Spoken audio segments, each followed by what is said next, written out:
Fly without boarding pass. Couldn't catch me, I'll be moving fast. Call me a shooting star. Let 'em know who you are. Flying up in a bar. Wish on a star. Time to show 'em who's in charge. Call me a shooting star.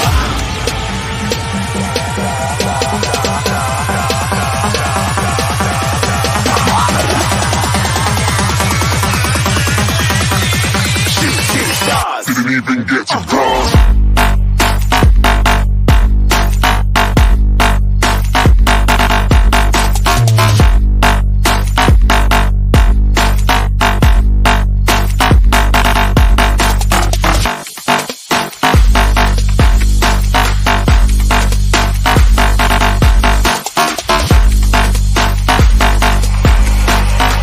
I said I'm moving too far.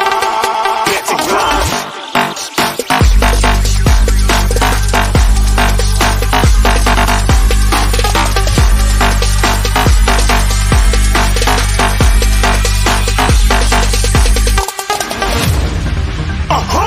Looking at a shooting star. Got more than a couple of people going mad. I swear they're rooting hard. Tell them I'd be big in the game like she went and got them breast implants. I said I'm moving too fast. Didn't even get to glance. I'm ready to eat up track like I'm seated in a restaurant. If you had swag like mine, you know it's best to flaunt. We aren't hating because you aren't. Shining like it's neon. Rock like kings of Leon. Shooting stars across the galaxy. I stand out, so don't be mad at me.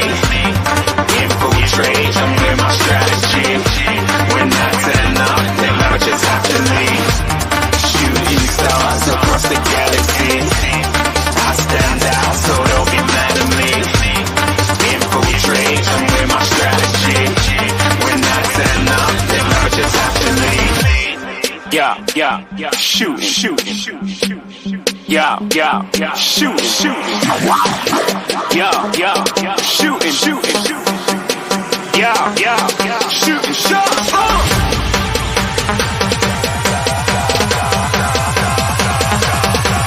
Shooting stars, shooting stars, shooting stars, shooting stars. Didn't even get to cross.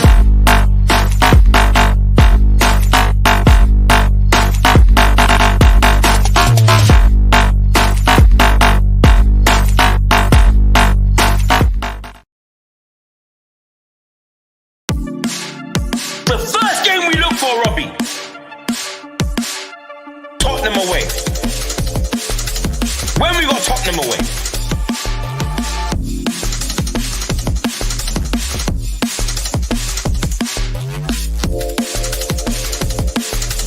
Tottenham away. When we got Tottenham away?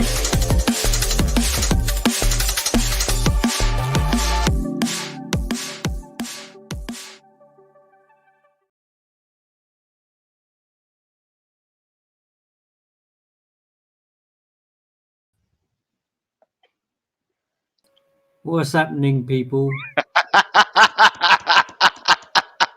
The bloke in the Yes, back's not that good, JB. is he? That bloke in the back's not that good, is he?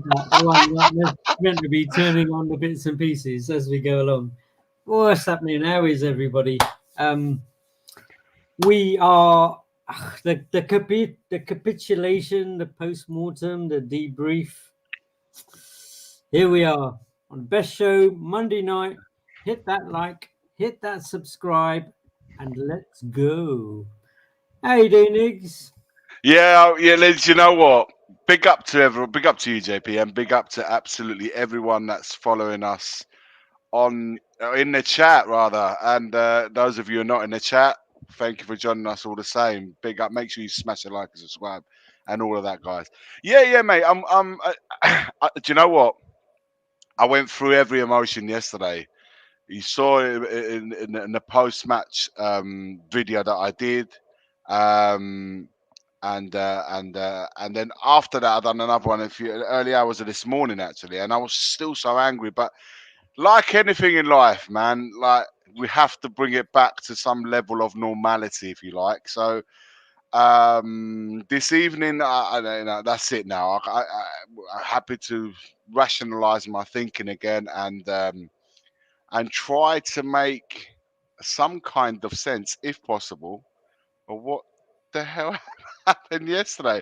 By the way, for those of you asking where Stel is, Stel has taken a bit of vacation. He's away, and yeah, he's gonna big up. So if you're watching or you're traveling wherever you're going, have a good holiday, and we'll see you soon.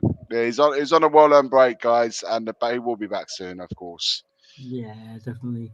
Well, let's just say hello to a few people. So, Phil Moss, Tom, Eunice, Eugene, what's up, Big man? up, big up, Mr. Swifty. big up, Mark. Oi, oi. What's up, JJ? JJ. Henry Tong. That- There's Mark again. Oh, look, there's a seagull. Stop it. Big up, everyone's welcome. Every William, fan, Roger, Spurs and non. Famous. We welcome everyone on this channel. JPH, what's happening? Ian, Sammy, Big up, guys. Big up big to up to every the single one of boys. you. Double D's, Farrog, Language Angels, Stephen Cartwright, Dan G, Mr. Rodriguez in the house, Lee, Mr. Postman, the Sheriff, Ridwan, Frank, Tommy, the Mighty Cockerel. Big up, guys. Big up to every single one of you. I know, man. It's just, what can I say? You know how it goes. Say that again. Frank J. Richie's, Robert Davis, Daniela. Big and up, guys. Massive thank you to everyone for joining us and stuff. Just to Do you know what, JP? I see a lot of new names. I'm seeing a lot of new names tonight. I know, obviously, the old ones and the ones that have been with us from the beginning. I recognise their names there, but I've seen some new ones.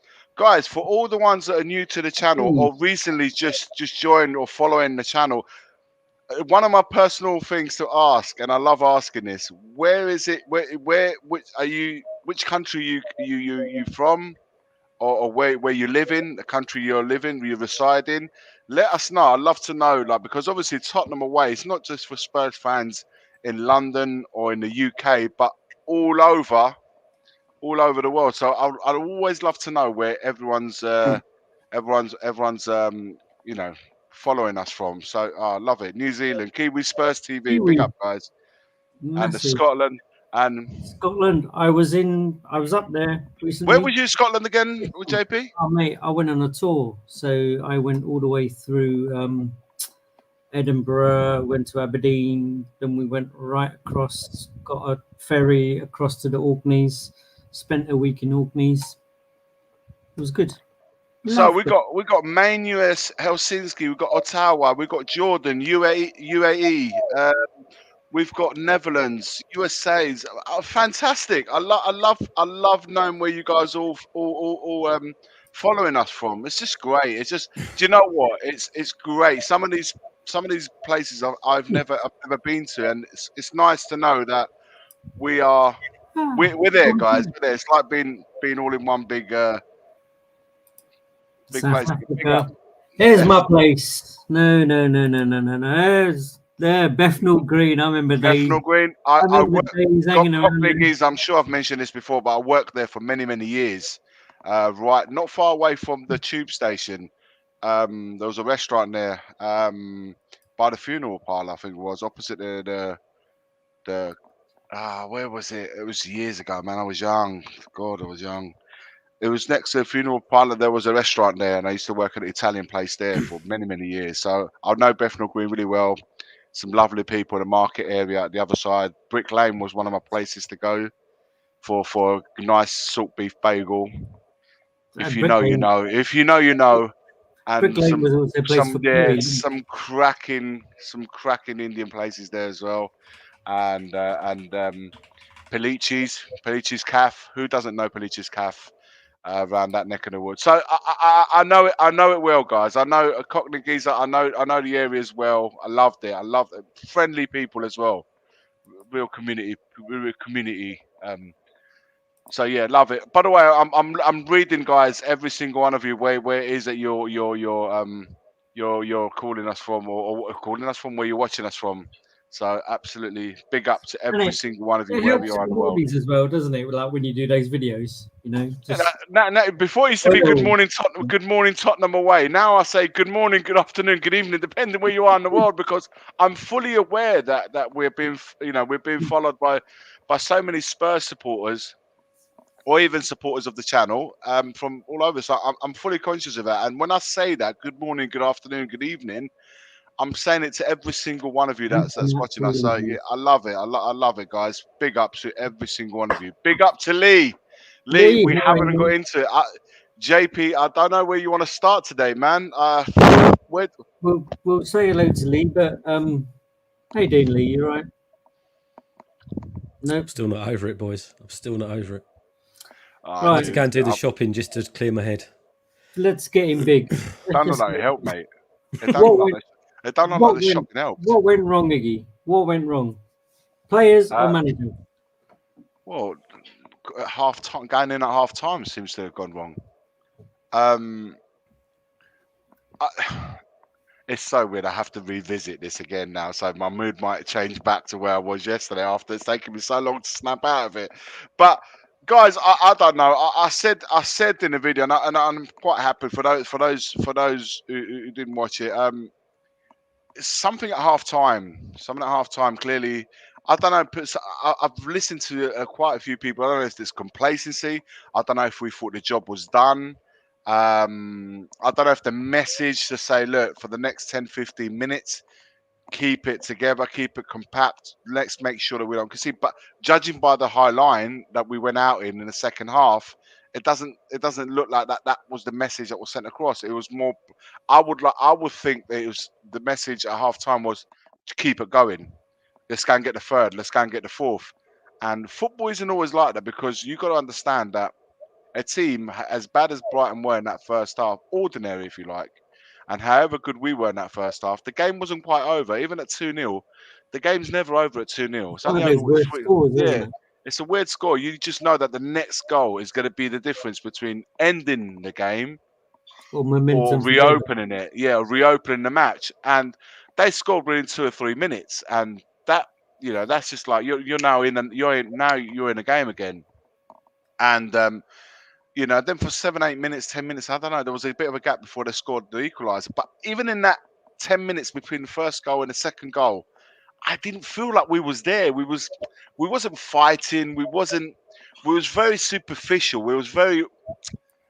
It's like, you need to work, man. You need to grind. You're the way we set out to play our football did us justice by going 2-0 up. We probably should have been 3 or 4-0 up. But then there's the other side of the football. You've got to expect a reaction from the opponents, and then you've got to be like, when they score within 2 or 3 minutes, which can happen, guys. 2-1, it can happen, but that's just saying to you, right? We need to, and you know, I felt like we could have made a couple of changes just to like shore it up for the next 10 minutes, to then get control of the game and go and pick them off to go and get the third. And it just seemed the game just seemed, you could see it before your eyes. The game's just like going away from you. And we had no, if you notice, for that second half, we had no response in terms of reaction, in terms of fight, in terms of, it was null and void. So we completely null and void did everything that we did in that 45 minutes. And that, JP, can only go down to one thing. Yes, there was a level of naivety for sure, but it's a mentality. It's a mentality. It's a mindset. And how often have we said that about our Spurs side? Not just this season, but in a lot of seasons. It's just a mentality, that switch that doesn't. We think we turn the corner, and then it's just bang, it comes back to bite you in the arse. And that's where you get the name Spursy and all of that stuff. Those are the things that we cannot shake off until there's a complete change of mindset. That's what my rational thinking from yesterday to today has brought me to say tonight, whilst I'm calm and just saying, look, it has to, it's a mindset. And that has to be changed by the ethos of the club, by the manager that comes in, and also like the manager's game management. Postecoglou, has to take accountability. For me, the game management from his part was also to blame. I don't think he managed it well that in the half time clearly, and in the second half. We should have. There's a you're going to go through a difficult moment at second half because they're going to try and push on. So we didn't manage that part really well, and that was the capitulation from that. Is also the failure of game management from the manager and the players. But the biggest thing above all is the mentality, guys. I don't know what you guys think. I don't know if you agree, disagree. I don't know. You take it away. I don't disagree. I just the manner in which we lost that game was just. I'm still bewildered by it, and just the actions of everyone out there.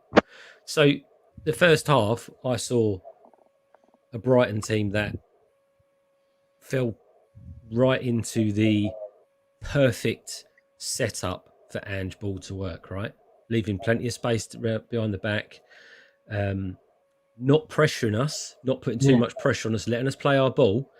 And, even you're going to hate me for saying this, but I'm not going to lie, even though he had no output, even Werner was coming up trumps against Brighton's right back. He was running past him. He was quicker than him. He was taking him on. End product wasn't as good as it usually is. It never is really good. But down the flanks, we were absolutely cutting them to pieces. I mean, the amount of times that Kulu found that space down that flank, or Johnson's, I thought this is going to be 3 or 4-0 easy if they keep going like this. They've got to change something, otherwise we're going to tear them apart. Got to half time, 2-0. and you're right, Iggy. Even though I was sitting there thinking, right, this isn't over yet. This is Brighton. Apologies.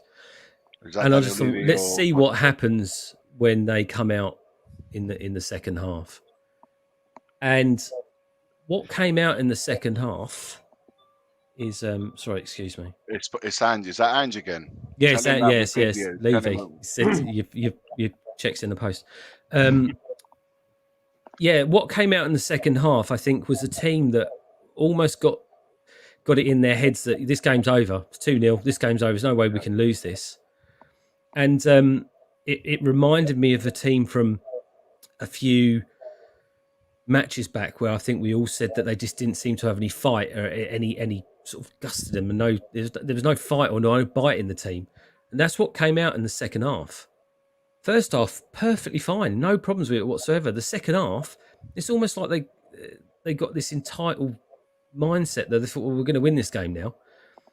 And then Brighton did exactly what I thought they would do and start putting the pressure on. And this system does not like being put under pressure. And when you've got the likes of Romero, who is basically walking the ball out from the back, inviting the pressure on, it's going to lead to mistakes. Now,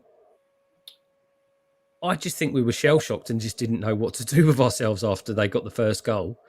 And then they just kept putting it on. They were like, hold on, we're back into this, 1 goal, let's get another one. Yeah, and they just pushed on and pushed on and pushed on. And for me, I know this is, an unsavoury conversation to have with a lot of people to say, because I've watched a lot of people commenting on this today, and there's a lot of people out there that are defending Ange and saying, no, this is individual player errors, this is blah, blah, blah. I'm sorry, he's got to take some of the responsibility, blame for this as well, because as much as I agree with everyone, they were a lot of individual errors. Some of those players just weren't on their game in the second half. Fewer in the back four weren't playing at their usual standard. As a manager, you've got to adapt to the situation, right? 1-0, they grabbed 1 goal back. He should have made a change just to shore up and take the sting out of Brighton, because that's what we didn't do. We didn't take the sting out of their press. They kept pressing and getting down the wings, etc., and we just didn't do anything to counter that and just, absorb it for 10, 20 minutes. It just didn't happen. Then all of a sudden, when we're 3-2 down, you're thinking, right, we need to get a goal now. We need a goal. We need to find someone to bring on. Not that we've got a lot to choose from. And he makes 2 substitutions, which even to now I can't work out why he made those substitutions. To bring Werner off and put Sarr on, I don't get it. That's the bit where I'm screaming, right, stick Mikey Moore on. Nothing to lose now. Yeah, it's who brought him on Yeah, for that. it didn't make any sense to me whatsoever. And that, for me, irrelevant of the individual errors, they've already happened. Job done. Yeah. Now you've got to react. Now you're one down. Now you need a goal. And I think his reaction just wasn't right. And I don't think he made the right decision. So I think it's a collective of things going wrong, not just player muck ups and the manager's decisions. It was a a mix, a melting pot of everything. Basically, just that second half was just one of the worst second halves I've ever seen. Do you know what I felt? It's because it's the first time I've seen us lose a game. I mean, certainly this season, but I don't remember. Correct me if I'm wrong, guys, in the chat as well. I don't remember us being in a 2-0 advantage, with 2-0 lead at half time, comfortably as well. And then the reason when I said I was stunned yesterday in the post match, because I was doing that video in injury time, or as I was watching the injury time of the game, I was sitting there doing a video, and I just said I'm stunned. It wasn't Tottenham Hotspur itself that stunned me for something like that. It's not like I've never seen that happen before, like to us lose a game in inexplicably. But it's just I don't remember being sitting there watching the game, 2-0 up half time, comfortable, and then putting a performance like that second half, players and then manager game management wasn't quite there. The changes I couldn't understand. I don't remember a game like that of recent times. And if anyone does, please let me know, because that what I experienced in that second half, not just losing the game, but the whole process of the way we've lost the game, including the game management or lack of, including the substitution, which I couldn't understand, and all of that. I don't. That's what when I said I was stunned at the end of the game, that's what I meant by it. I just couldn't understand, and I had no answer for it. And then obviously within hours that went, and after the following morning, I began to start to rationalize my thought. But in that moment, I was stunned, man. I was like, what have I just seen here? What have I just? And it was like, it weren't like Brighton did anything extraordinary. What Liverpool did to that Milan team in 2005, that was extraordinary. That was the second half. That was extraordinary what they did. Yesterday, Brighton, to win that game 3-2, didn't have to do anything extraordinary. They just had to apply a little bit of pressure, because the team like ours, if we play opponents which allow you to play, which Man United did, Everton did, the games that we've won and won comfortably, it's been against teams that have allowed us to play. And when the team allow us to play, we're good, man. There's no two ways about it. We play good football. But as soon as we come up against a team, we're a little bit solid, or a little bit like apply the pressure on. Don't rattle us, or put us a bit of pressure, like you said. We just can't handle that, and that's not a good trait to have, because you've got to be able to adapt. Like you rightly say, Lee, you need to adapt to situations, hostile environment, who are going to put pressure on you when the team just gets one back. You've got to be able to do. You know what, guys? That's where you need your leaders. You need the leaders to step in, which I didn't see much of leadership yesterday. Yeah, we didn't see much of the leadership. I didn't see that World Cup winner in Romero coming out of there to help us out as captain. And you got, whether we'd like to admit it or not, we got internationals in our team. International, Uruguayan international. We've had, Argentinian international, Italian international. We got Spanish. We've got an array of internationals within our team, whether like it or not. So you'd expect a level of experience and know-how in those situations, and I didn't see absolutely any of that. And that to me is what was stunning. Where's the Romero from 2 seasons ago, where we were sitting on the couch wondering whether he's going to get sent off in a match every time he played?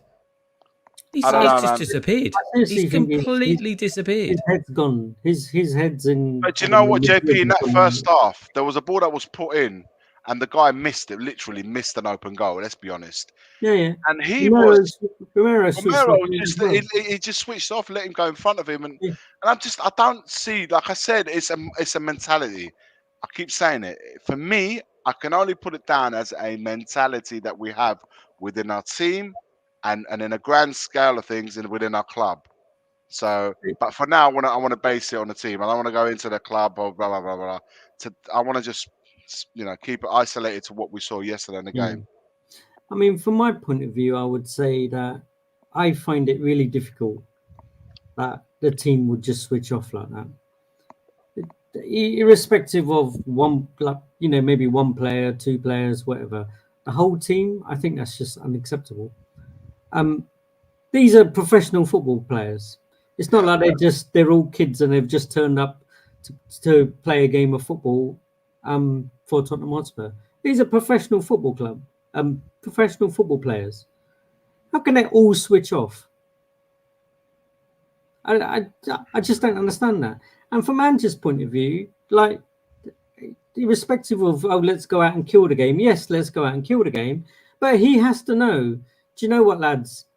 First 10 minutes, first 15 minutes of this second half, they're going to come at us. Their manager's going to get in there. Their manager's going to G them up. He's going to give them a bollocking because they were 2-0 down. Absolutely did nothing in the first half. Let us run all over them. They're going to come at us and keep it tight, drop back, just be sensible. Not frigging let 3 goals in 18 minutes. It's just totally embarrassing, and it's unacceptable in a way. But what, kind of like what you're going to hear like in training now? We're really sorry, we'll work harder, all of that crap again.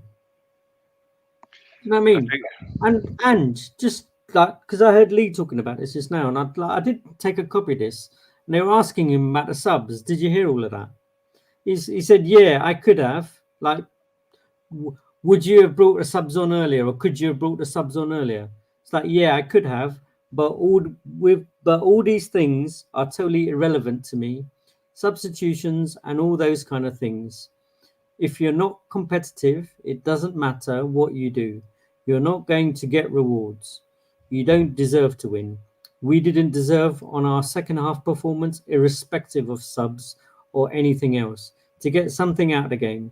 But I think if you do get something out of the game, you're falsely rewarded, and I don't want to get falsely rewarded. So you'd rather lose than nick a goal back or something of that nature because of the performance. It's just absolute ludicrous. What sort of mindset is that? Thing to say. I've not. Well, it basically what he's saying is he doesn't believe in super subs for a start, because it's not good enough to come on and nick a goal. I don't know. Basically, maybe he was just so pissed off. Yeah, you got to deserve every point that you. And if you're not going to play well to get a point, it doesn't matter. He's just. It's almost he's saying, you guys out there deal with it. Yeah. I'd rather lose than make subs and win if you're playing bad. How many times we've all been involved in a football match where we ain't been at the races and we've turned around and looked at each other and said, we got away with one today. We nicked that point, or we stole that. 3 points is 3 points. You know what I mean? You still, whether you're good or you're not so good, because it happens. You can't always play well, but you compete, right? You say, look, we can't control us any level of football. You can't always control how you play, or you can't always. A player cannot always have a good game. It happens. We all have a bad day. But what you can, or what you should do, offer on a football field at the very minimum, is hard work, putting a shift in, and that's the minimum requirement. So even if you're not playing well, you say, look, if you can't win, make sure you don't lose. Grab something, because a point here, a point there, a draw here, a draw there can be, at the end of the season, you'll see where that point or those 2 points come into hand. But to say that we didn't play well, so therefore we didn't deserve anything, and if we had come away from a draw in that second half, it meant that we was falsely rewarded, or win a game that perhaps you shouldn't have won on a second half performance. I don't want to do that. I've never ever heard that from any other manager ever. Honestly, I've never heard that. What happens, Iggy? Right? I won't use the comparison of the league title, because obviously that's just never going to happen. But what happens at the end of the season if we're 3 points?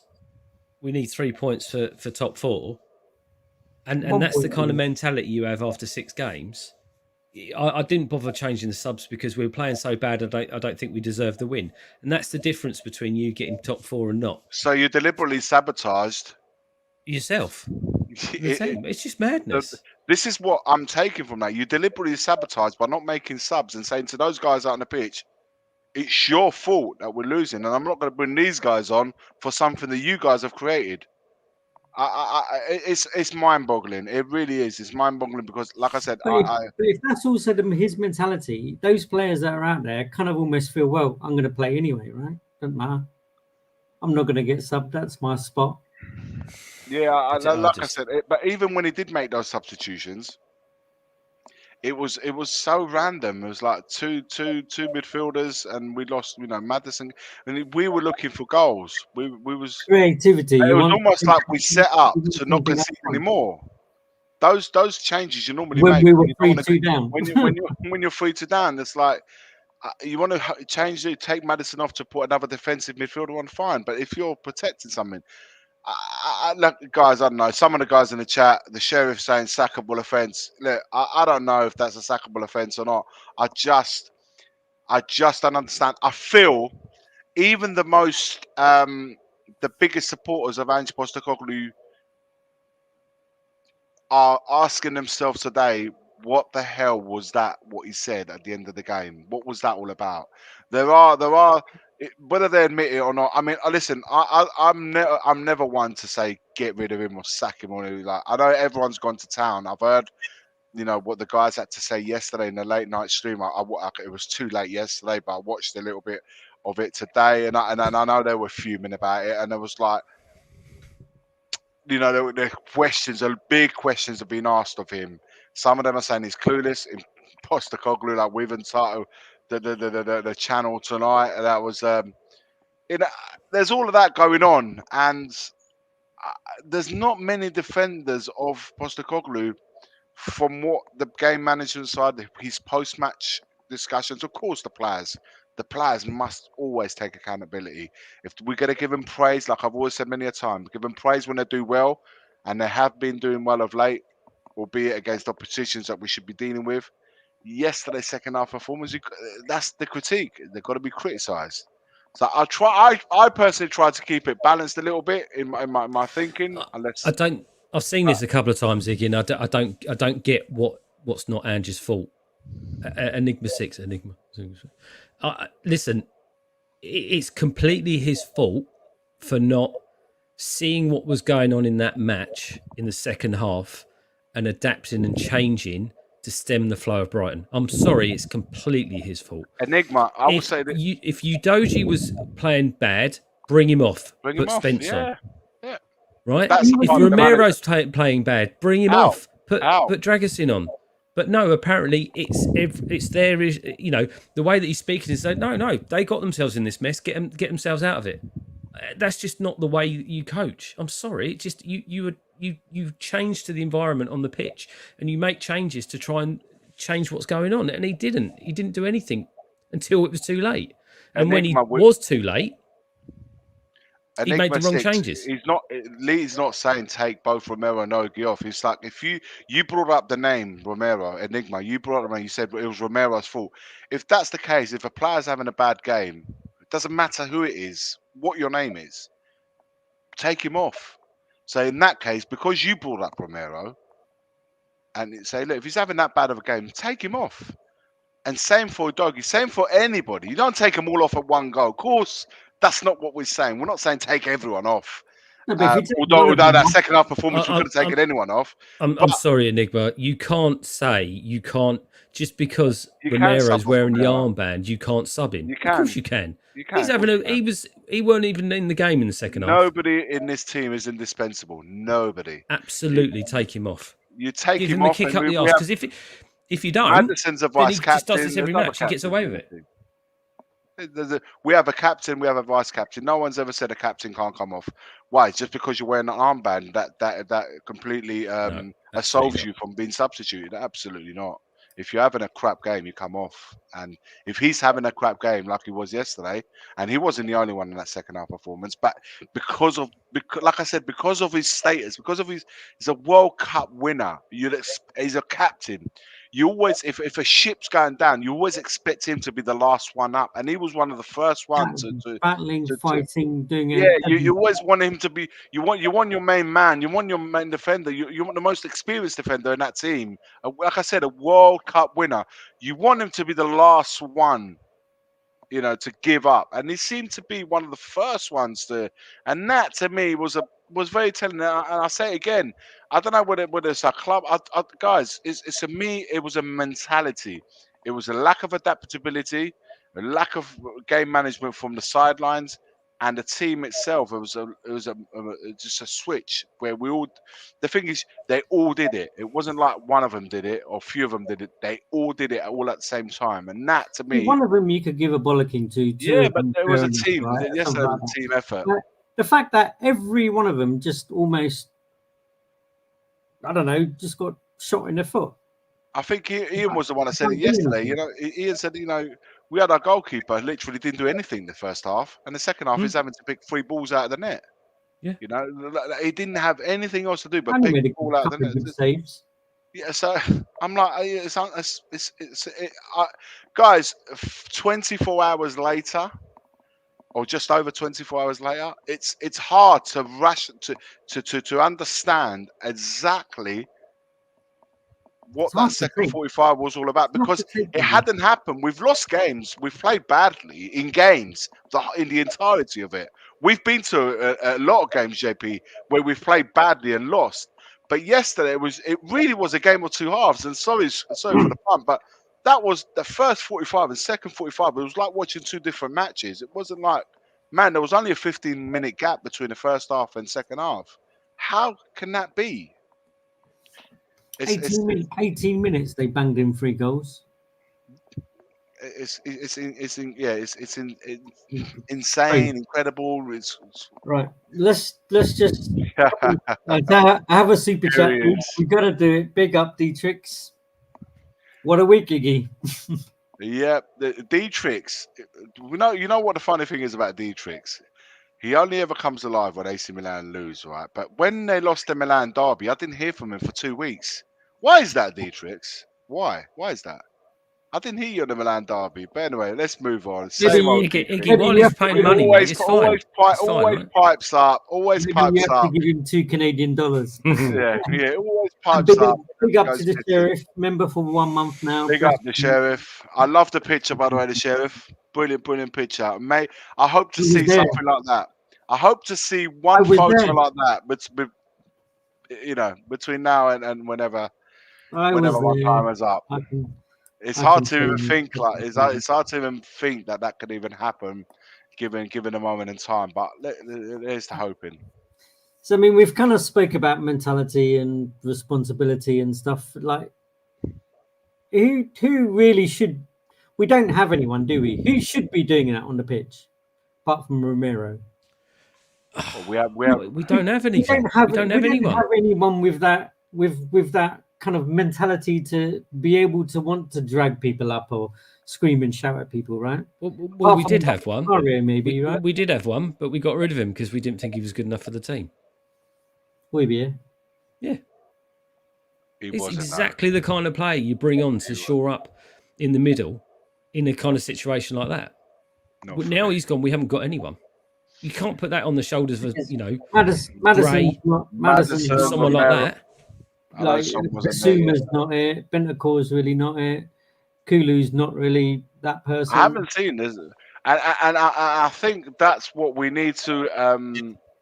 We need to perhaps look into that when we've signed future players, to really identify some of those characters and look into their background and look into their leadership qualities. We need to start bringing them in, and for all the players, the young players that we bring in, we do need some experienced players to join our team. So yeah, maybe it's something that we need to identify people, because you're right. When the moment gets tough like that, in last night's second half, I really didn't see anyone.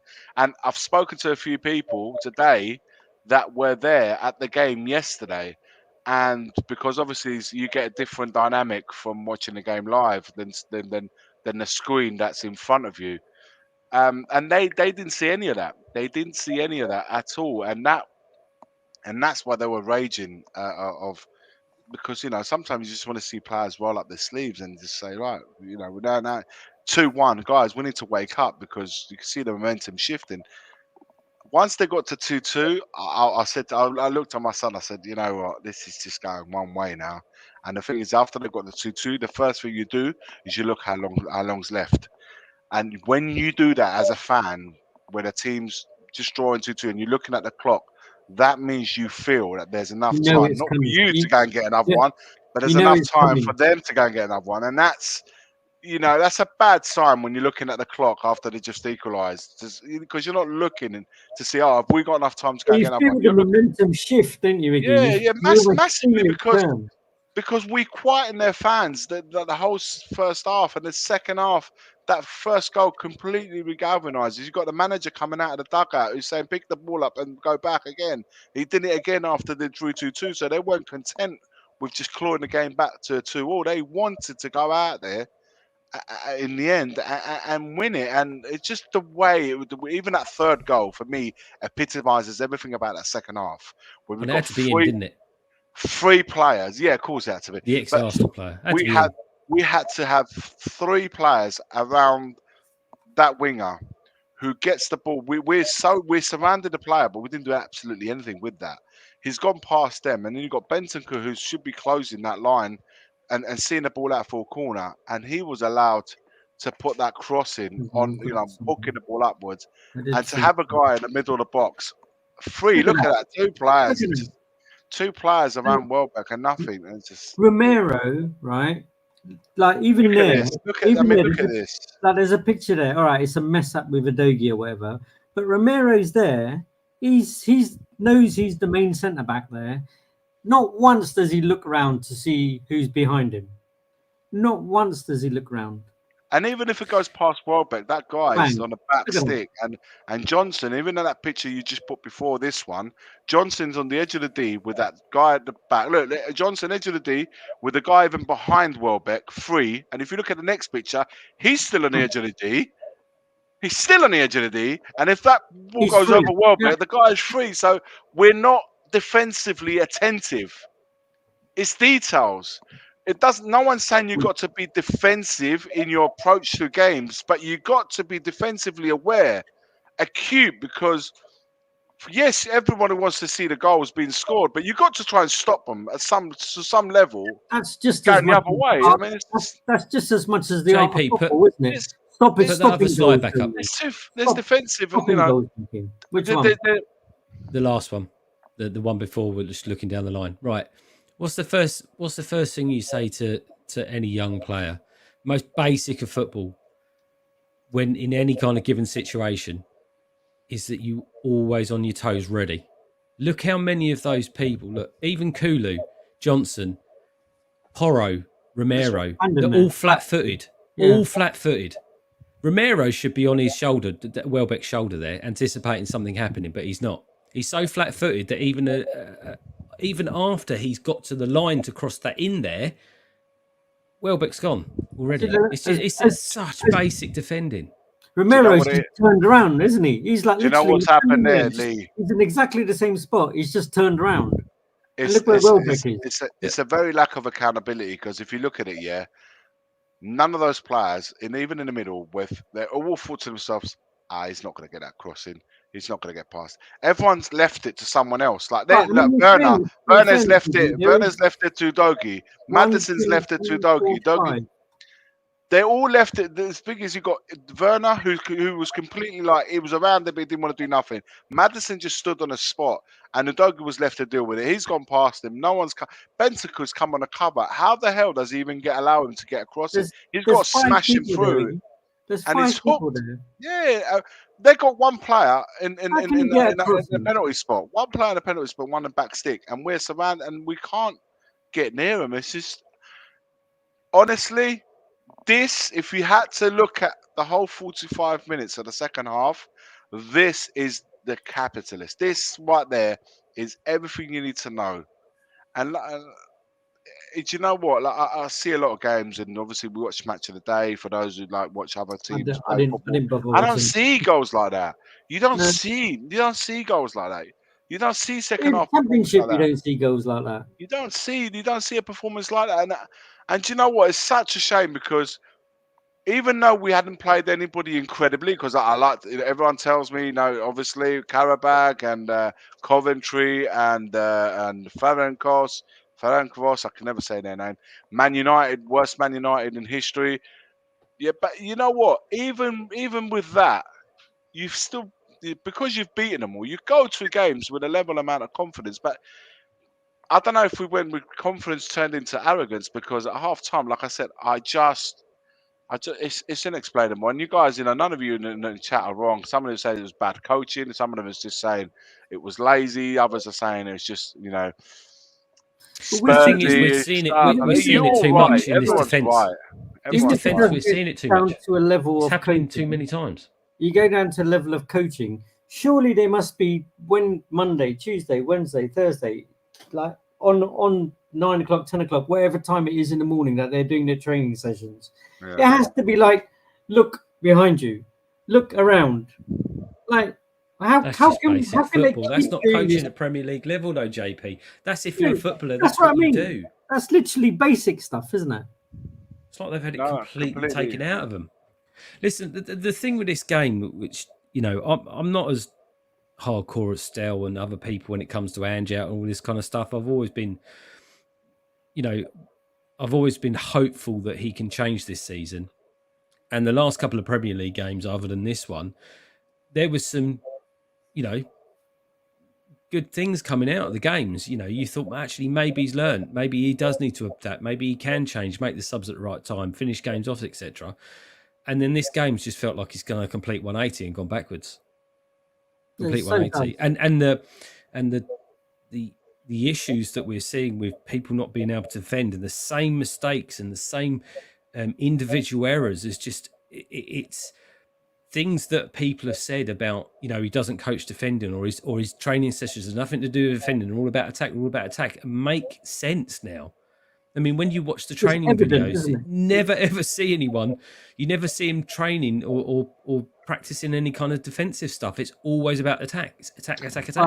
I mean, saying that, I did see when I went to the Brentford game, before the game starts, when they were doing warm-ups and stuff, they were literally practicing in a back four, going forwards, backwards, with like the ball being thrown at them or someone trying to cross the ball. So they were literally looking at themselves in a line. But one thing I said to, I can't remember who I was with, was the fact that it's fine them doing that, but they don't actually do that in a game. Like the two wing backs are all the way up there, and there's literally just two defenders back there. But the fact that it keeps happening is just what it is, proper winding me up. So big up Tommy Castillo. Thanks, ma'am. Really appreciate it. Lots of love there. Could it be the case that some of these players have just lost faith in the manager? It's hard because we're not in the camp, Tommy. We're not in the camp, and only they, behind closed door, only they know. We can only feed off what we are seeing. What we are seeing on match. But I would say Romero. I think he has lost faith in him because he just doesn't seem to be trying at the moment. Yeah, I'll get back. I'll do it. If I miss it, kind of Mickey will sort it out.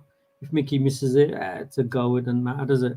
I'm still going to play next week, and the manager wants me to play all the way up there on the halfway line.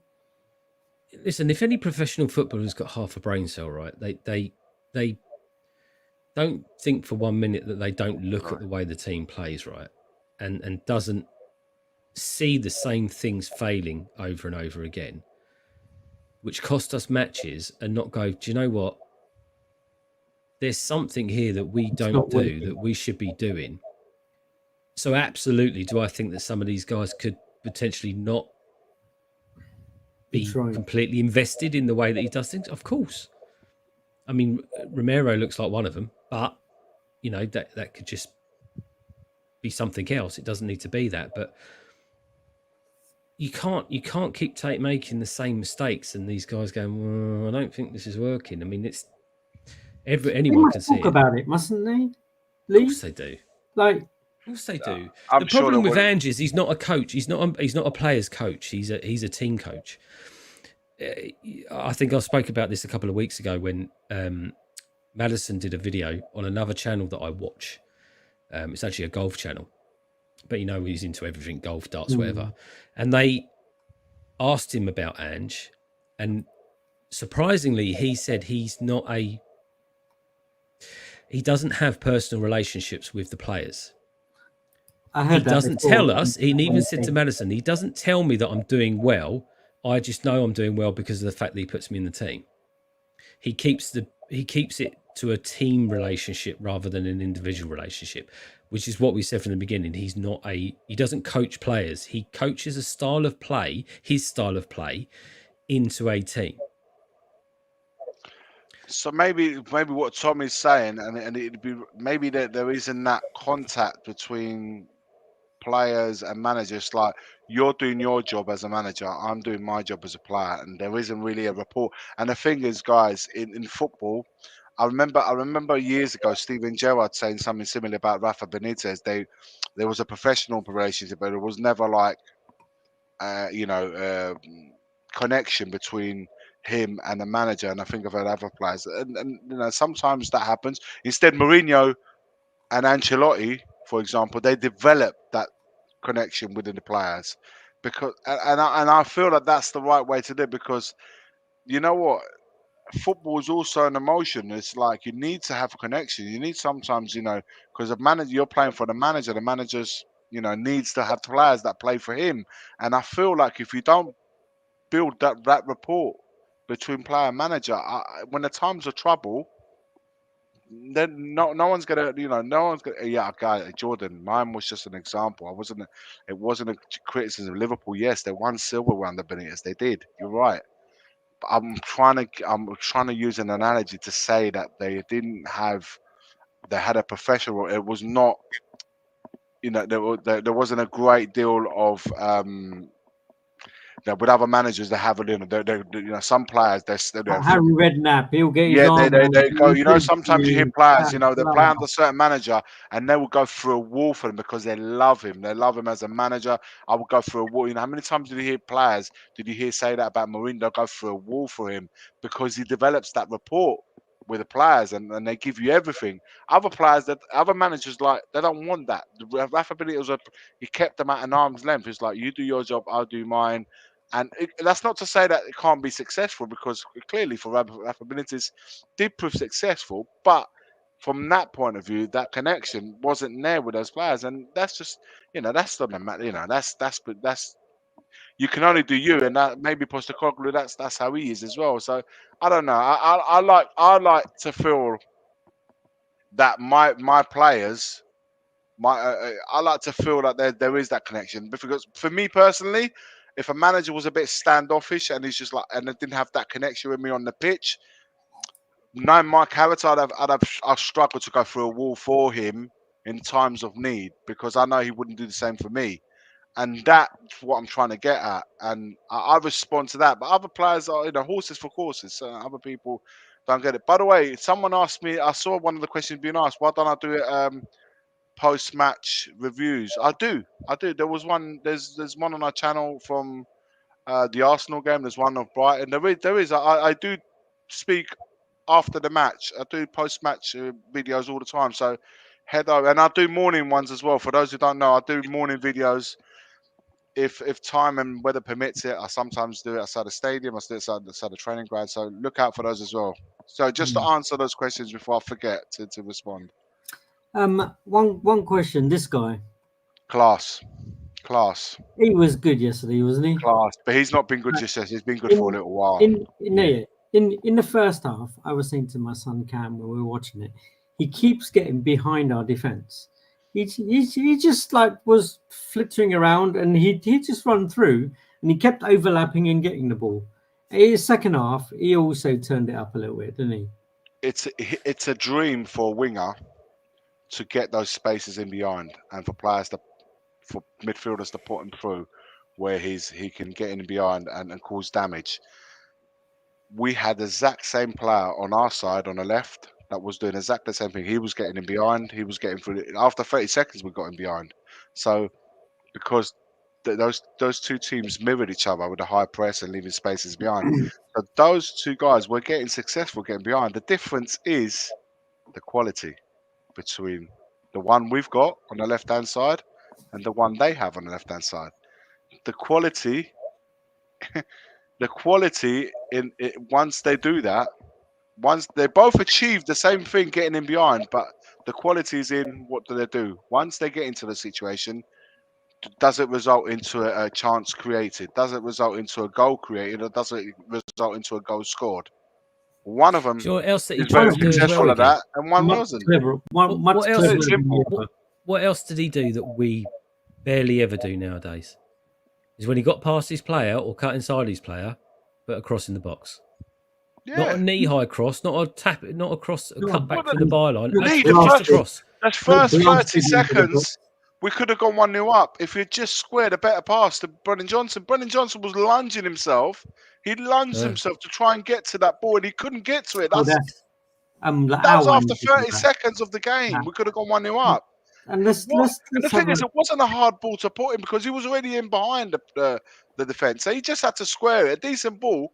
How the hell do we find ourselves with Brennan Johnson stretching himself, full stretch, and he still couldn't get to the ball? that's in 30 Quality. seconds. It comes That's in down 30 seconds. to the quality. When it all comes down to it, the difference between players are when they get to the moments, making the right decision and providing the quality in the decisive moments. And that's the difference. That's why Matoma is a far, far better player. And also, the reason why Matoma got the success, he absolutely rinsed Porro yesterday. But truth have to be told, our fullbacks, when we are under the cosh, they're not helped very much by our wingers. Werner did not help Udogie that much, and Brennan Johnson doesn't help Porro.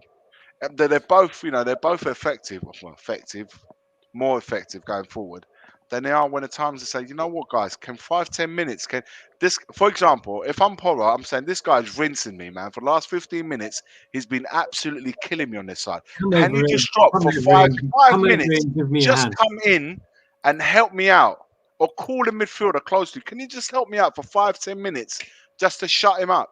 Instead, we just like I said, the whole second half, we just let everything just keep going. Let it all go.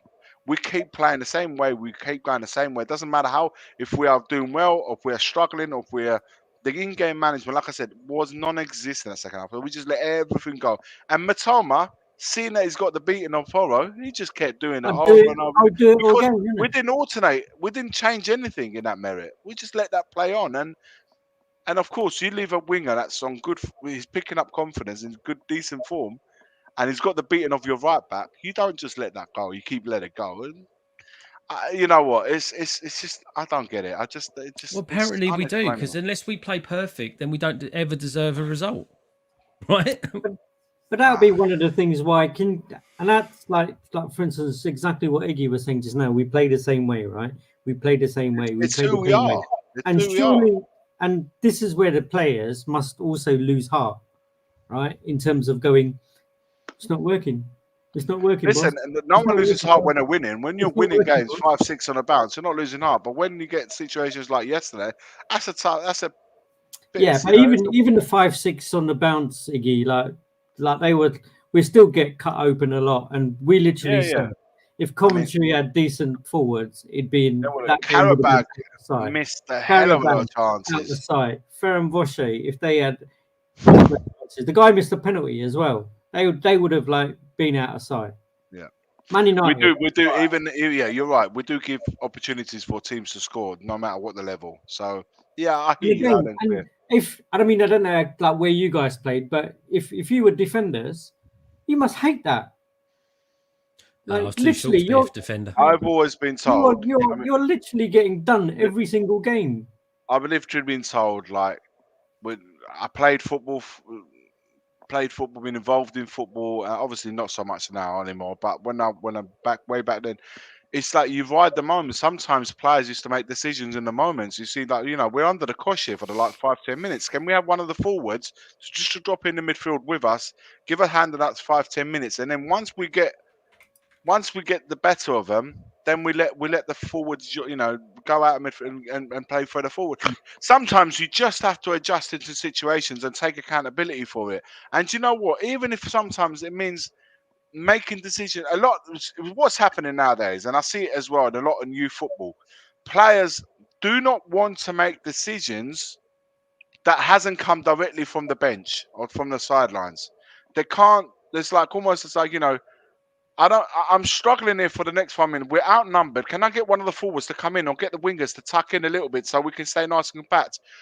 It's as almost players are scared to make those decisions or make those calls because the manager on the sideline hasn't said so. And everybody nowadays looks at the sidelines to say, Gaffer, can you do something about it? I'm telling you what the problem is. Now I'm asking you to do something about it when I could say, do you know what? I'm gonna say fuck this.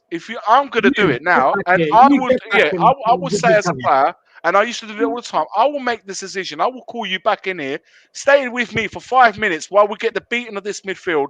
Once we get in control again, we can go again. And if he's got something to say to me at the sidelines, we will deal with it at half time. Me and you will deal with it at half time. Because I will say, okay, I shouldn't have made that decision, but I made it because you can't make that decision on the sidelines. So I made it for you. Then we'll see if how the game goes after that. We will deal with it after them. In the meantime, I need to make a decision right here, right now, because in the next 5 minutes, we're either going to concede a goal from a set piece or for whatever, we're going to concede because I can feel it. And players sense those situations. We watch the games and we can sense how the game is going to go. And sometimes about making decisions, and you can deal with that after. You can deal with all of that, all the after. You shouldn't have done that, or you did right to do that, or whatever. We can do that and rectify it for the next game. In the meantime, there's a game going on, and we need to make decisions here because we're going to lose this freaking game if we don't do that now. So you need to have a level of mentality. You need to understand situation, read the moments, and adjust to them. Because if you don't, and you get fucked as a result of it, then I don't know. I see that a lot, man. Players do not make decisions anymore. They don't make proactive decisions. They see the problem, they acknowledge the problem, but they let it go. They don't actually do anything about it. So they take the easy way out, don't they? Yeah, and you know what? The teams like the Arsene Wenger, the invincible team. You had players on the pitch that would make proactive decisions, and Arsene Wenger wouldn't go against that. You had winners in Chelsea under Jose Mourinho, where Jose created a rapport with the Lampards and John Terrys, and they would make proactive decisions themselves. If they adjusted something, they would deal with the manager afterwards. So I think that's a dying thing in football, and I hate to see that because I want to see characters emerge when the going gets tough. You want to see leaders, like we mentioned earlier. We want to see them come out. We want to see who are the guys that are going to do this. Yeah, exactly. And when you don't see that, it's the frustrating thing because it's almost as if you're seeing something dying in front of you, and no one's doing anything about it. And that's the most frustrating thing. Guys in the chat, let me know what you think about that. I don't know if you guys feel the same. Let us know. Big up to a user. Thanks for the super chat. Game reminded me of West Ham under Mourinho. That was kind of a quite of a similar. Oh my God, was that a 3-2 at home? Yeah. I remember that. I was there. I think I was there for that one. A user again. What caused us to fold? When all playing were new. I don't know, but I'm not sure what he means. But maybe is it the fact that we were talking about mentality and we're talking about the fact that this happens to Spurs, but it's something that's always happened, hasn't it? That kind of, I wouldn't even say mentality of the players because this is kind of almost a new set of players. But is that something that's ingrained in our club? Is that something that comes from the top of Manana? will play. Listen, I don't know. I'm going to go by what a user said. A user, can you rewrite this again? It says, don't have to send us a super chat. I'm going to go by what he said the first part of that, which is what caused us to fold. What caused us to fold We're is not playing well, maybe. not seeing the dangers, man. Not seeing it all unfold, and without adjusting to the situation that you were in. You know, sometimes you find yourself. How often in life do we find ourselves in a situation that we wasn't expecting to be in? It may happen in everyday life. You find yourself in a situation you didn't expect to be, and what do? Do you stay the same, or you adjust?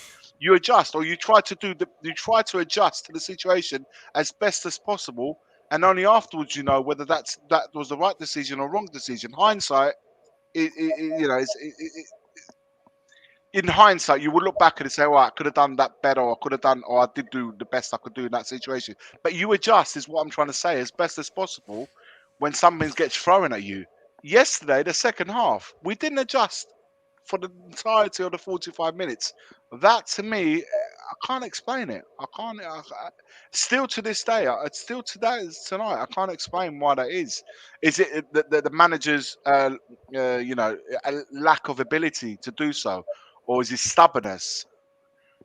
People have said it's lack of ability, is lack of know-how. It could be stubbornnness. Any of those options today could be justifiable, but we don't know the answer. Listen, JPH71, I agree, Iggy, but it's a different era. Yes, it's true. It's a different era, and I know the managers play a big hand nowadays. Before the managers would leave their their leaders out there make proactive decision, or open to it. Nowadays, it seems like the managers have a real hands-on. No, Lee. The managers and the coaches on the sidelines have a real hands-on. They don't allow sometimes players to make decisions, but I'd like to see players challenge that, not just accept it because the manager said so. I'd like to see proactiveness still being taking place, and then say, do you know what, we'll do with it after. You're not going against the manager. You're adapting to a situation that's been thrown at you, and nothing's getting done about it. And I'm not going to stand here, whether you like it or not. I'm not going to And stand here. let three guys run at me all Do you day. know what, guys? I don't think it's an era thing, right? And I'll tell you what I think is a level thing, right? And the reason why I say that is because in the last 3 years of coaching, the first thing I do, even after the first couple of games of a season, we always have this looking for a captain of the team, right?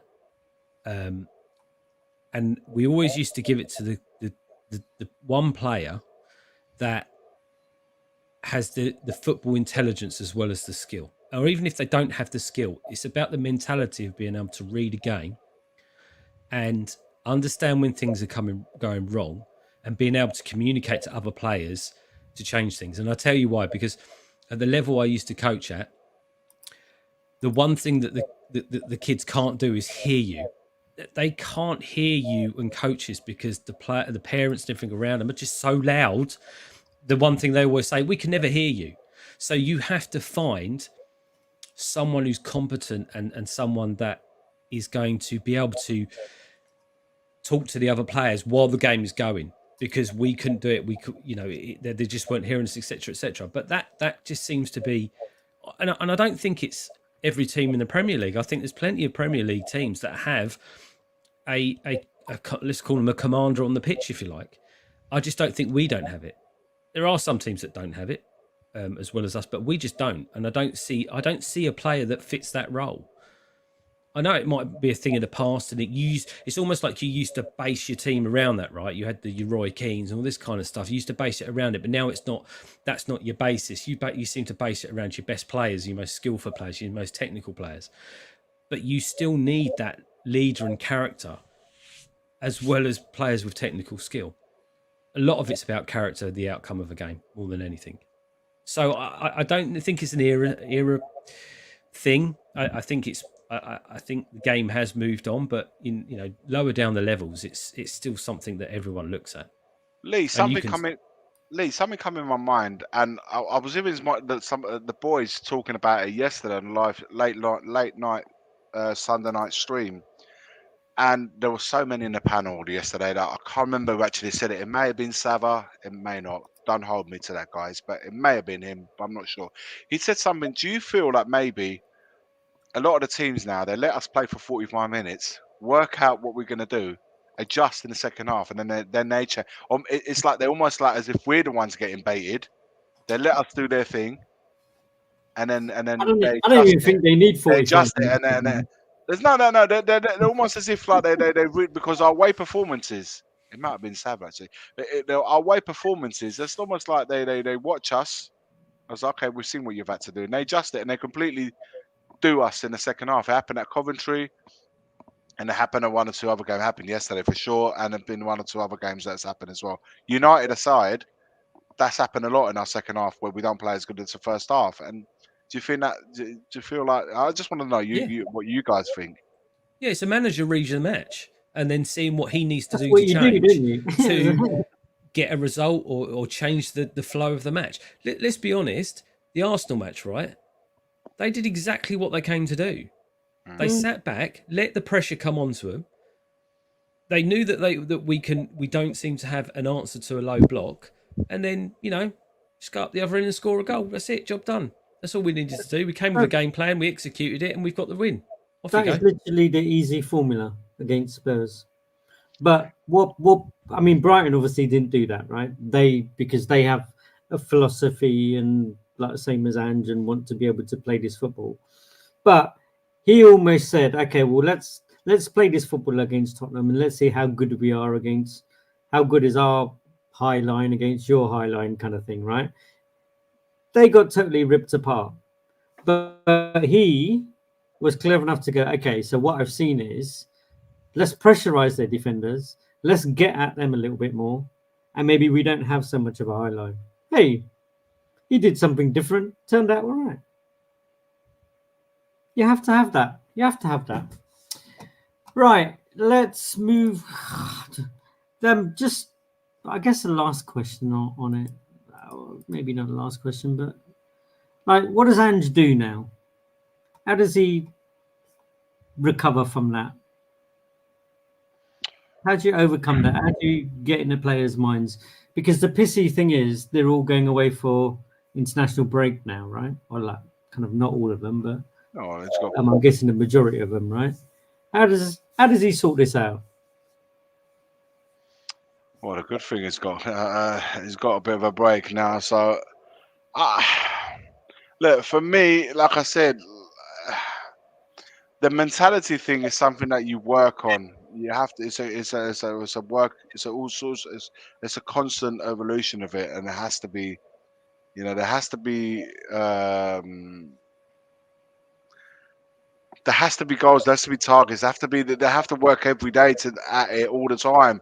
But the problem is, man, for me, yesterday was that second half. Whilst the players have to take accountability for their real poor performances, like I said, Ange has to also, from his part of the sidelines, you can't let a game go like that and without actively trying to do everything you can for it not to go like that, and then to come out with those words that as it's almost to say you punish that team for putting that performances and not adjusting to it because you didn't want anything that you didn't deserve, and you deserve nothing from that second.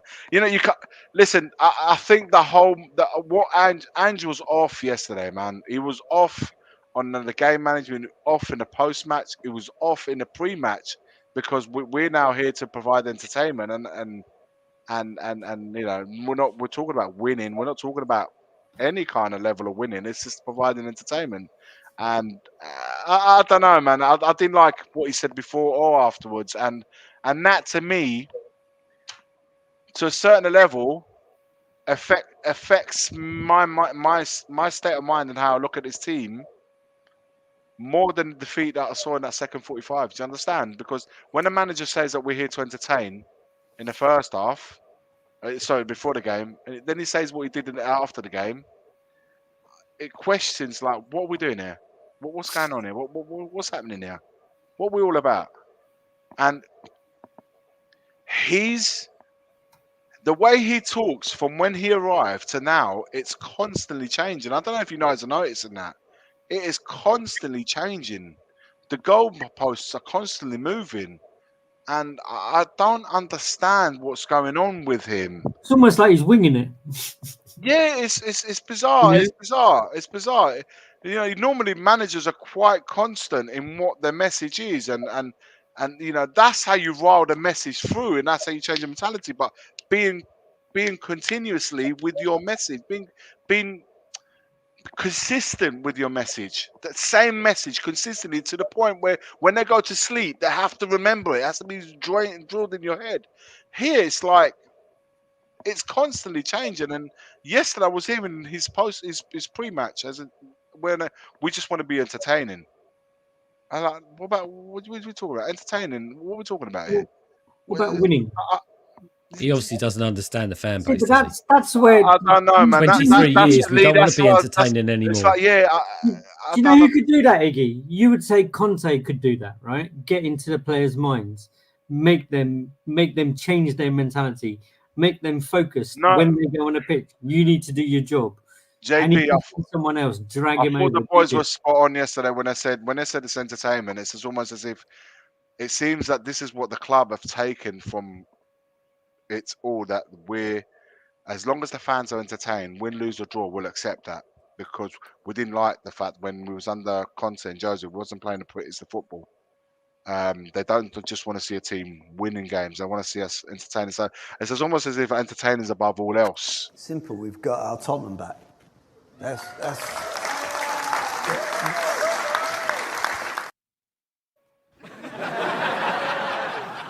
Simple. I mean, the more you hear, the more you hear that, the We've more got our Tottenham it back. makes sense. Like, what did you get it back from? It was always your Tottenham. It wasn't our Tottenham. He's the one who screwed it in the first place. But anyway, but I get that, Iggy. That's what you're saying, right? In terms of the mentality from up there. To me, about winning stuff. What Ange just said, entertain people. what Ange said before and after the match, is just as concerning as what I saw in that 45 minutes in the second half. That's what I'm trying to get at. JP, I don't know how he comes back from this. I thought after the last couple of games, maybe he turned a corner, maybe he understood it. But then again, we're talking about beating Man United, a 10-man Man United that was shit anyway. Yeah, we did play well, but let's be honest, let's say it what it is. And yesterday just reaffirmed to me that actually he's not. He's as stubborn as always. He sticks to his guns. He doesn't want to change. And he just wants to see games out the way he wants to see games out. And unless the players start standing up and say, look, we can't keep going on like this. We're making the same mistakes. We're leaving the same... I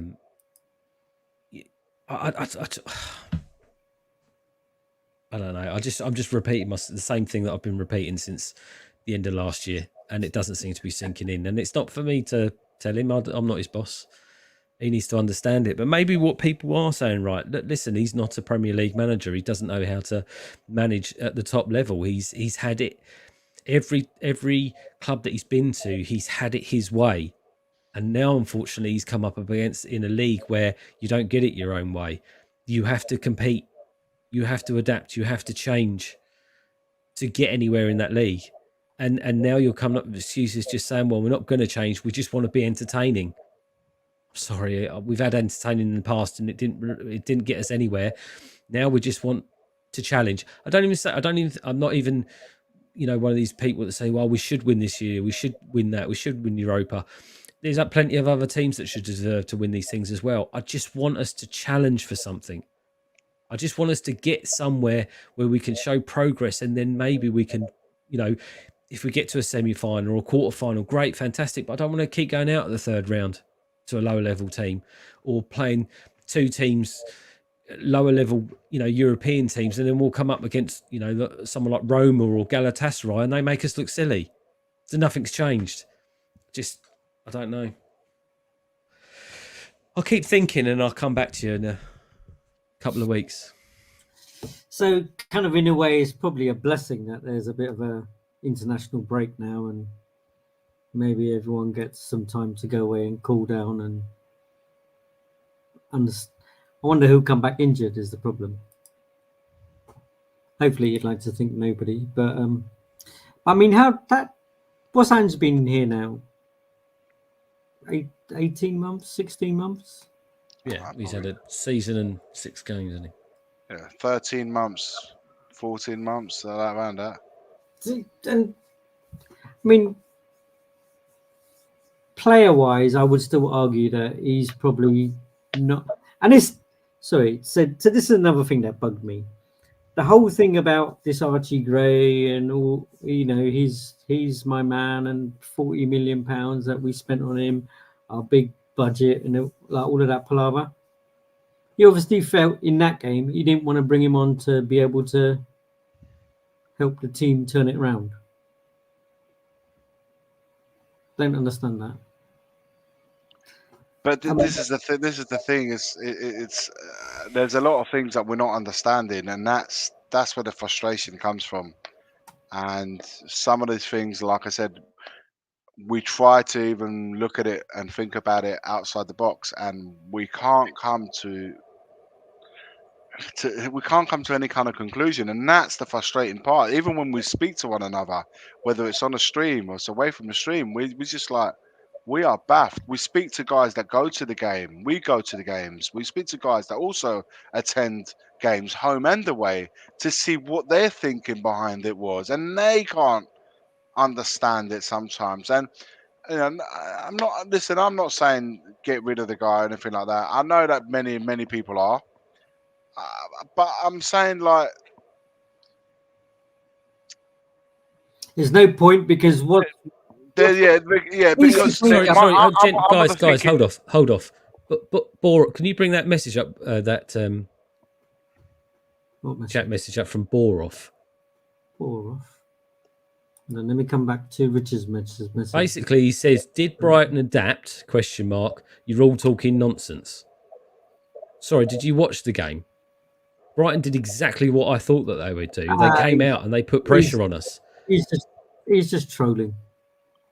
Of course, You're not going to bring anything good to the chat. Off you go.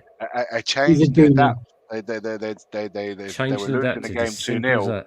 and for them to go and win the second half, they would have had to change. That they had adapted the situation. Now I know Man United. on, man. Cheers, Rich. I do like this comment. Like Man United are obviously a team who have historically won a hell of a lot, right? And their fans should have the audacity, I guess, to be able to do this, right? So having won 2 trophies, they're still calling for Ten Hag to be sacked.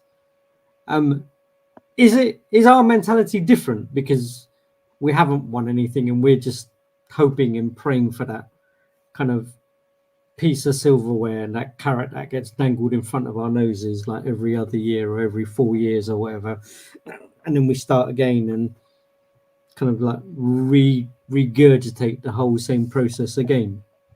I think from Man United's mentality, maybe it's their history that tells them that, and rightly so, perhaps. They are used to competing, challenging for the top honours, the league. That's all it comes down to, and they are light in years away from that where Man City, Arsenal kind of are at the moment, Liverpool.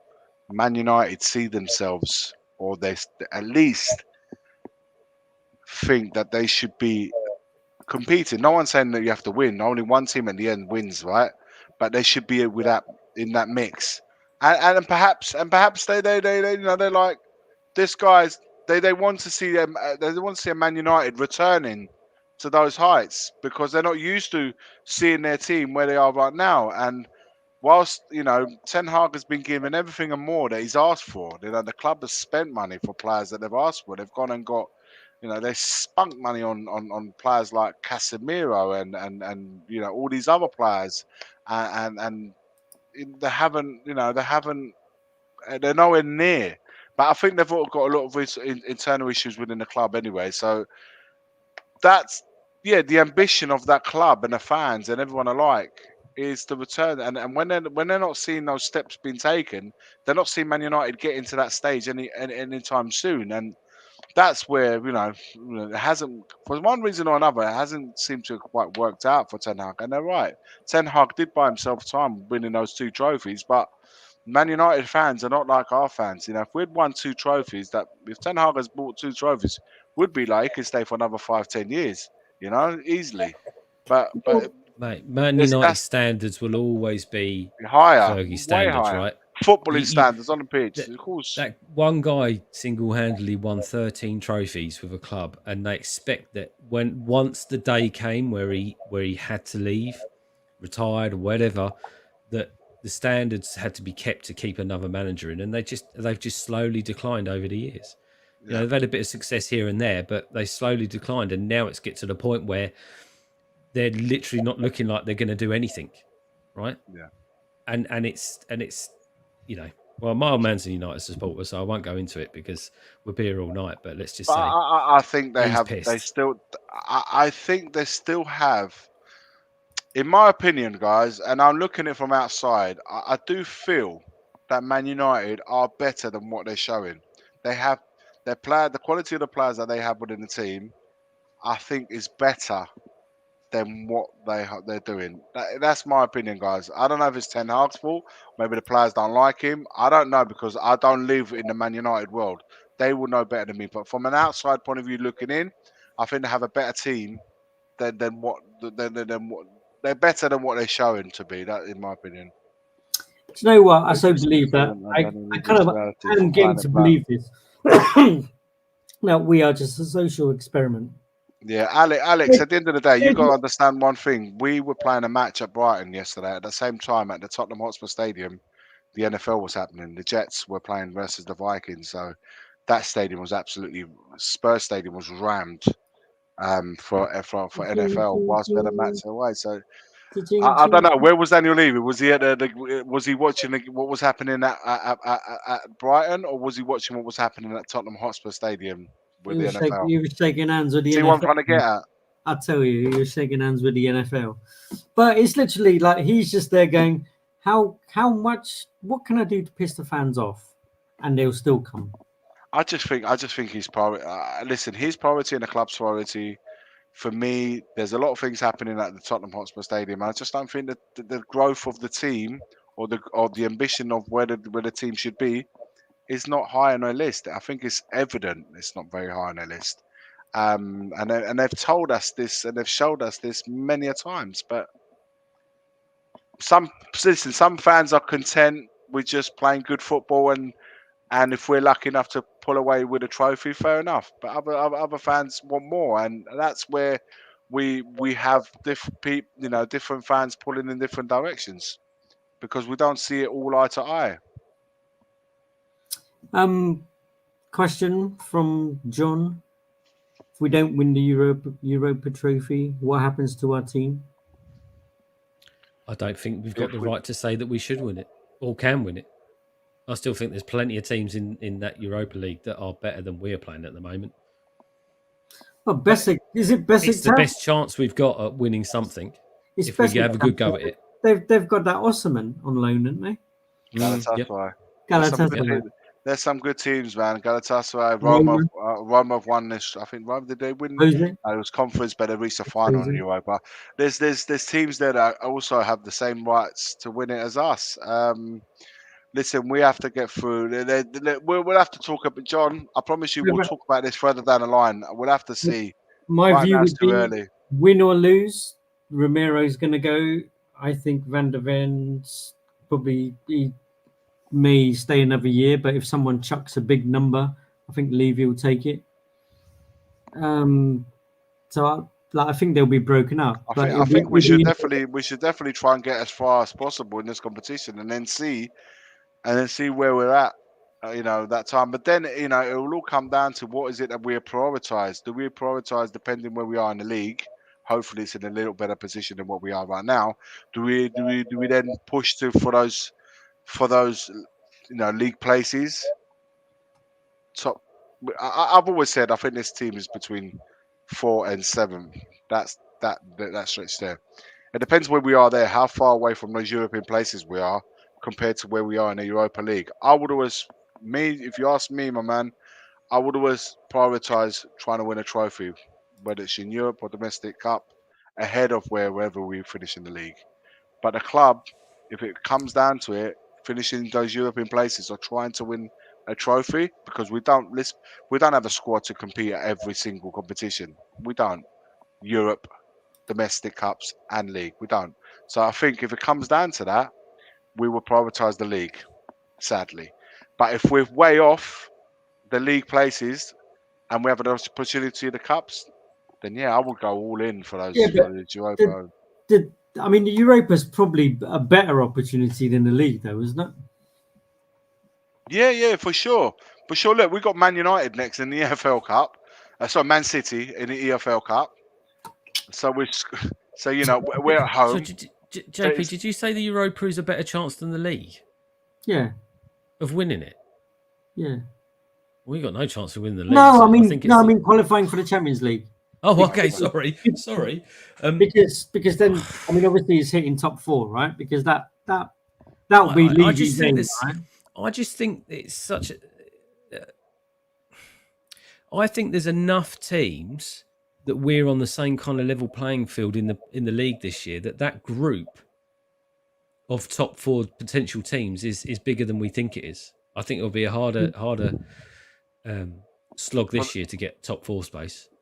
And that's what I mean. mean. Chelsea. To answer Borov's question, by the way, for those who don't know, there's no Champions League dropout. So anyone that doesn't qualify for the next round or the groups, doesn't get out of the groups, they do not join the Europa and so forth. Europa, no, every competition this year will be on its own. So whoever's in Champions League will remain there, Europa, etc. So no, only the ones that are in Europa right now, talking about closer to home, they're the only teams. If you're out, you're out. Those who remain, they're the only ones that can go and win it. So look, and that's why I think. Do you know what? Don't worry about the league. I don't think we'll get relegated. Let's put all our rest of the players that we need to, or whatever. Put all our eggs in the Europa basket. Do you know what? Someone in the chat said, "Would you, he'd take 17th place and win a cup." Listen, I'm with you, man. If we got an opportunity to win a cup and finish mid-table, whatever, I would take that. Sheriff, yeah, that was it. That's it. Sheriff, I would take that. Of course I would. But I'm saying the ambition of the club, and if it comes down to it, depending where we are in the league, if we are close to those European places, they will tell Ange to go for those European places and screw trying to win Europa or the FA Cup or the EFL Cup. Yeah, because otherwise we'll have to buy a new trophy cabinet, and he doesn't want that because that's expensive. Yeah. So hopefully, when it comes down to that, we're way off the Europa Cup, the European places, because I wouldn't prioritise that ahead of an opportunity, at least challenging to win a trophy. 100%.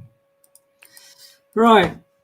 What's the time? We've probably been going a fair bit, right? 310 people in the house. Big up. Massive. Yeah, big up. Smash a like to the stream, guys, before and subscribe if you haven't already done so. It's Spurs playing Lazio right now. Who would win, Iggy? Spurs played Lazio right this moment. Do you know what I think would be a fair match? Because Lazio they're not a big team right now. They're not doing as well.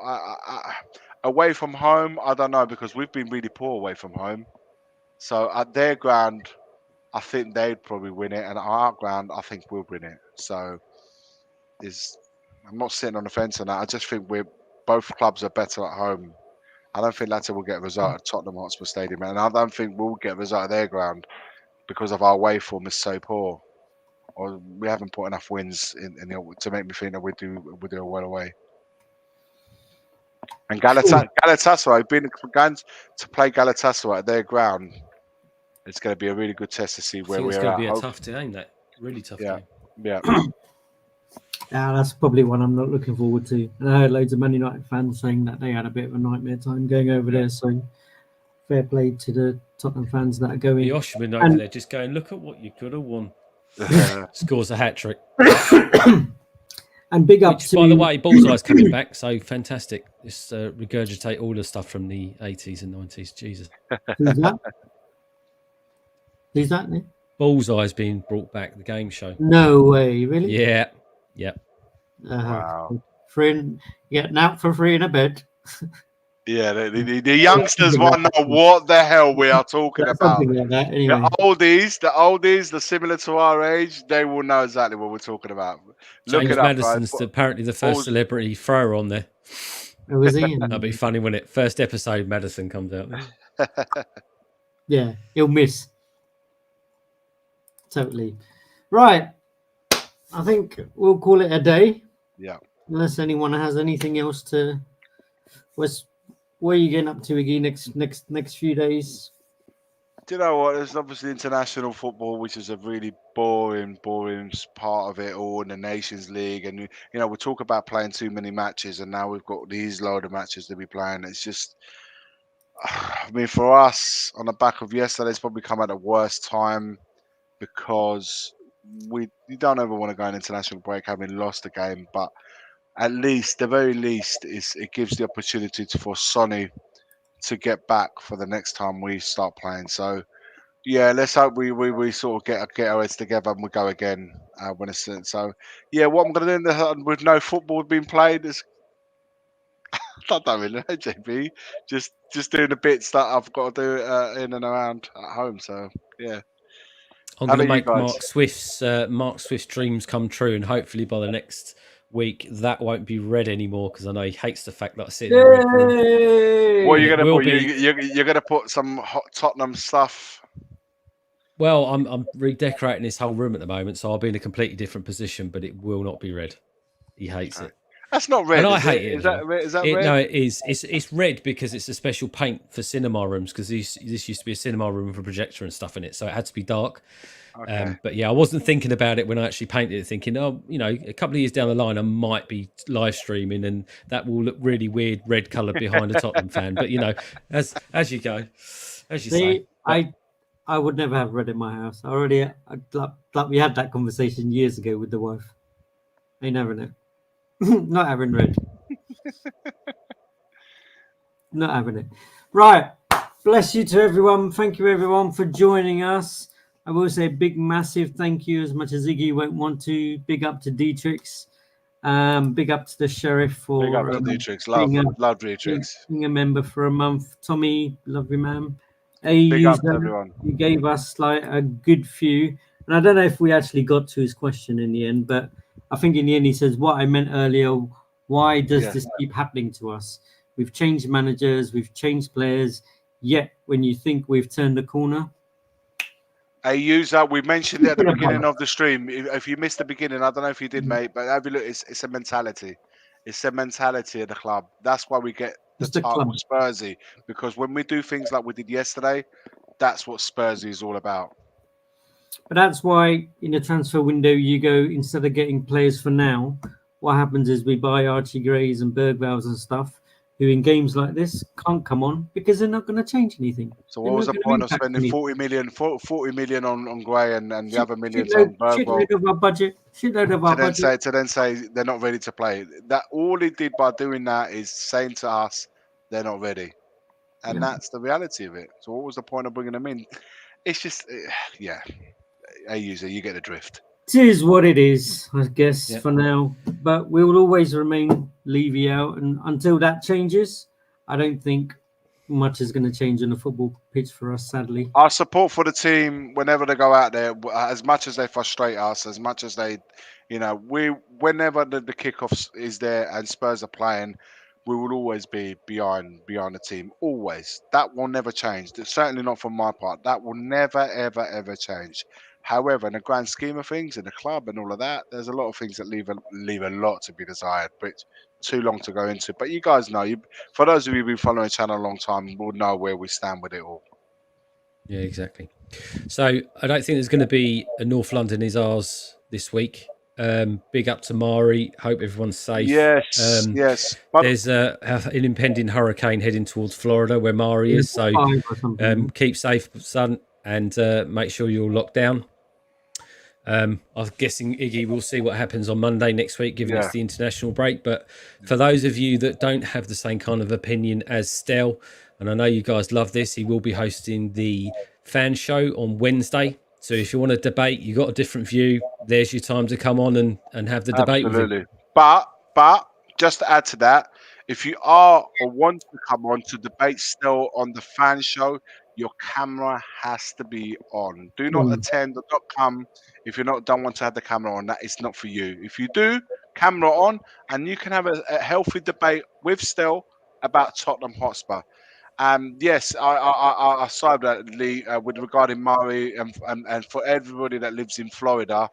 Stay safe, guys. You know, and for those of you who asked where Still was tonight, I said it at the beginning of the show. He's away. He's currently on holiday, taking a break, but he will be, of course, be doing the show even from abroad. So yeah, make sure you look that in, guys. And of course, I might not be doing morning videos every day this week because it's international duty, but whenever there's something to talk about in the mornings and I want to do a video for that, I'll do the pop-up show. And then, of course, the daily videos will resume once the league restarts.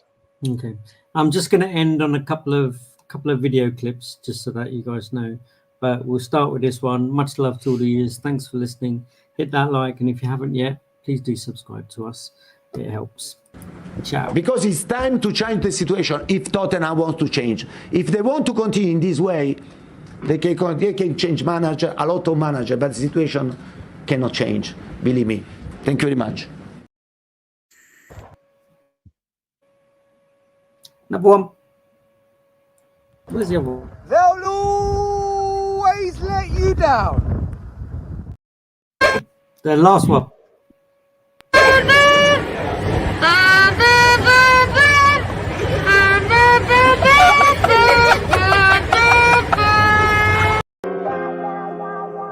The first game we look for, Robbie.